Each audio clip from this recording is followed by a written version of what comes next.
welcome back to Texas Today. If you've got 10 minutes, then we've got everything you need to know to get you out of the door this morning. Here are the 6 things you need to know before you go. Number 1, a 15-year-old boy was one of 2 people found dead in a home in Killeen. KPD say they responded to a call early Thursday morning, and when they arrived, they found 2 victims shot. One was the boy, and the other has only been identified as a female. 1 person was taken into custody. Number 2, a popular Temple barbecue spot went up in flames on Thursday. Fire officials say It's All Good Barbecue and More caught fire after a smaller grass fire broke out nearby. Thankfully, no one was hurt. Only 2 employees were in the building at the time. Number 3, the Armed Services Ymca of Colleen is holding a food distribution clinic for military families today. If you're active duty, a veteran, or part of a military family, you can swing on by the Wellness Center from 7 a.m. to 8 p.m. and get a free bag of groceries. It is first come, first serve, so show up soon to make sure you get that food. And number 4, Temple ISD is hosting another job fair this weekend. It's being held at Temple High School from 10 a.m. until noon on Saturday. They'll be hiring for all sorts of positions, including teachers and support staff. Salary offers starts at $50,000 with benefits. And number 5, the Runway of Hope event is this weekend. It features runway models from across Central Texas who have been diagnosed with cancer. Doors open at 5 o'clock on Saturday for anyone with tickets. Unfortunately, those are sold out right now, but you can still watch online if you grab a virtual ticket for just $10. And number 6, this weekend, the city of Killeen is hosting its Family Fun Day. The event will be on Saturday from 1 p.m. until 5 p.m. on East Avenue D. There will be a magic show, rolling video games, food trucks, and plenty of local vendors. If you plan to show up to the city, they do ask you to bring your own lawn chairs. And that's a look at your top headlines. Now let's check in with your forecast from meteorologist Jordan Dansberg. Good morning, Jordan. Good morning, Jasmine. Good morning, Tahisha. Good morning, everyone across Central Texas. Cheers to the weekend. It's almost here. You got to get through Friday first. And we're starting off a little cool. This is on our Killeen Bureau camera. This is in Harker Heights, along Interstate 14 there. And temperatures are a pretty mixed bag so far. Mahia checking in at 50, but we're looking at mid to upper 40s to around 50 for the Brazos Valley.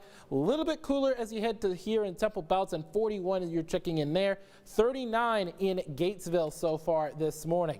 We're looking dry across pretty much all of Central Texas. No clouds to worry about, no fog to worry about. It's just going to be sunshine and warm temperatures and good vibes indeed, especially for the kids heading out to recess. We're going to be in those lower 70s, but don't do that Orbeez challenge that we were talking about earlier in the show. I highly don't recommend it. But other than that, have fun, kids. It's a Friday. It's sunny. It's nice. It's a 10 on the joy meter, but we do have rain on the way. And I will tell you all you need to know about when it is and whether or not it helps our drought situation coming up a little later on in the news. Guys?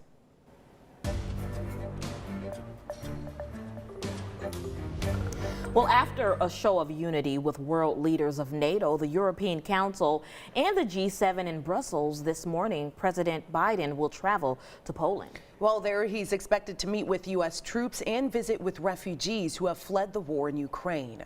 During that meeting yesterday, Ukrainian President Volodymyr Zelensky addressed the summit in a video, saying if NATO stands for peace, then it must do more to save lives. President Biden is promising additional sanctions on prominent Russians and said he supports kicking Russia out of the G20 group of nations. He also said the U.S. will send more military support for Ukraine amid concerns that Russia would turn to chemical warfare. Chemical weapons would totally change the nature of the conflict. It would be a blatant violation of international law. It would trigger a response in kind. President Biden also pledged to let as many as 100,000 Ukrainian refugees into the U.S. A timeline and further details are expected to be announced at a later time. President Biden says the most effective tool to end the invasion of Ukraine will be keeping NATO and European allies united. NBC's Richard Engel has those details for us this morning. As President Biden continues to rally NATO leaders and they promise support for Ukraine, many in this country worry that they're being left out, that the Western alliance is primarily concerned with defending Western Europe and may be willing to sacrifice Ukraine. I'll have a full story coming up on the Today Show.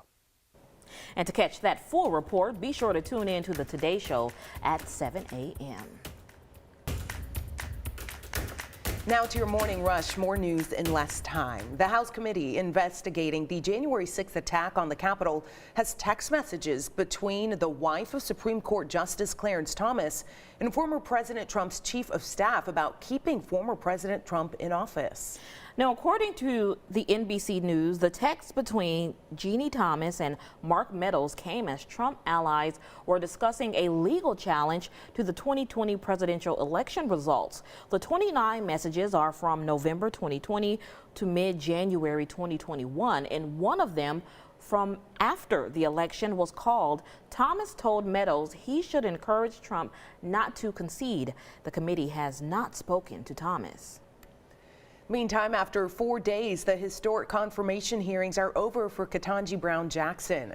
The Senate Judiciary Committee heard testimony from a variety of representatives of the American Bar Association, some for and some against Jackson's nomination to the Supreme Court. If confirmed, Jackson will fill Justice Stephen Breyer's spot and become the first black woman to serve on the nation's highest court.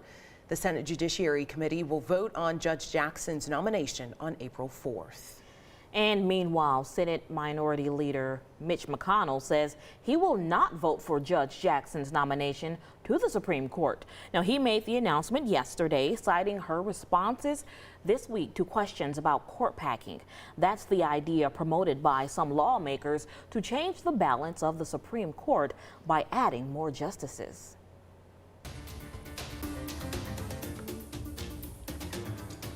Okay, to consumer news, the FDA has released its findings after a major baby formula recall earlier this year. 5 infants became sick and died.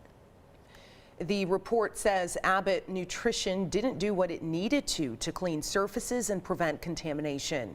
In an internal investigation, the company said the bacteria likely was brought in the building after contractors who walked on the roof came inside without cleaning their shoes.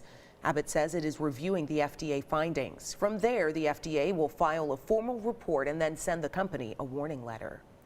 And rent prices in the U.S. are reaching an all-time high. A report from Realtor.com shows that the national median rent was $1,792 last month. Wow, that's a 17% jump from last year. The report also shows a nearly 20% increase since the pandemic started. Rental prices are expected to remain high, but they're likely to fall a little. Jobless claims have now hit a nearly 53-year low. The most recent numbers from the Labor Department show 187,000 people filed for first-time unemployment benefits last week. The last time it was that low, 1969. Although this is good news, it could lead the Federal Reserve to step up its pace of interest rate hikes as a way to keep inflation in check. In your health headlines, a new male birth control pill is 99% effective when tested in mice. A medical chemist who leads the University of Minnesota lab doing the research says human testing could start later this year. Now, the drug is non-hormonal and you can take it like any other pill. A majority of the pills being tested do have hormones. Right now, there isn't an approved male birth control pills on the market. A new study finds taking aspirin during the first day of hospitalization with COVID may reduce the risk of in-hospital death. The results are strongest for patients over the age of 60. Patients given aspirin were about 14% less likely to die in the hospital. Researchers said while effective vaccines are available in wealthy nations, COVID still causes more than 65,000 deaths a week worldwide. Now let's head to the world of sports. Unvaccinated athletes who live in New York will once again be allowed to play in home games in the city. Among those, Brooklyn Nets star Kyrie Irving, who is not vaccinated and says he does not plan to get the shot. The policy change will also allow unvaccinated baseball players with the New York Yankees and New York Mets to take the field when the baseball season starts next month. Now, this is not something you want to see, smoke pouring out of a stadium. This is what it looked like at the Broncos Stadium in Denver yesterday. The fire department says the fire started in a construction area. The sprinkler system helped stop the flames from spreading too fast. Firefighters still had to climb up to the section to douse the flames with water, though. No reports of major damage, just a lot of melted seats. Hot there. All right, time right now, 5:40. Using psychedelic drugs to treat depression and anxiety. We've got a closer look at the study that could be a game changer when it comes to treatments. And meteorologist Jordan Darensburg will have a look at your full forecast coming up next.